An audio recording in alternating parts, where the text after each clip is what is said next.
I've heard you describe before the connection between slavery and abortion. And if you could speak to that. And also, we want to, before we end the program, talk a little bit about the letter that the Human Coalition and Reverend Dean, I know I'm a signer on it and you as well, Evangelist King, on the letter written to Planned Parenthood. But can you talk a little bit about how you see the connection between slavery and abortion in America? First, a little child said to me, I was out speaking much earlier in this century, and a little child came up, "A baby's like a slave."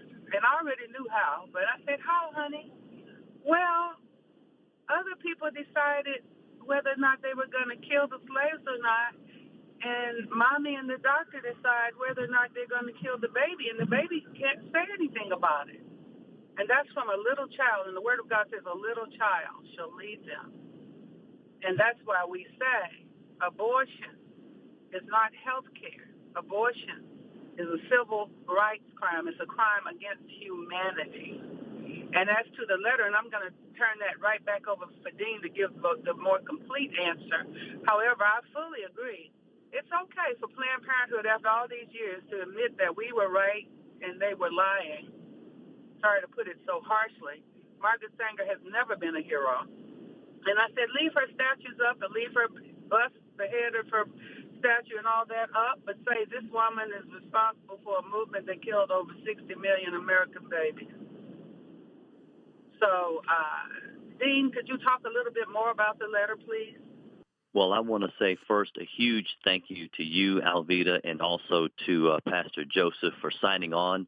There's over 120 African-American leaders who have signed on to this document. Some of them are doctors, some of them are lawyers, some of them are scholars, preachers, elected officials, basically saying to Planned Parenthood Federation of America, you need to own up to the fact that you had a racist eugenics founder because your affiliates, particularly in New York City, sent out a letter just a few months ago stating that they have participated with systematic racism. And they went one step further. These were people that were working for Planned Parenthood. They went one step further and said that they were participating with not just systemic racism in terms of what they've been doing, but also reproductive harm. And these are the things that Alveda, you, myself, and many others have been saying for so long. And so what we're doing is not only calling on them to own up to their racist history, but also challenging them with their racist present. And that is the fact that they still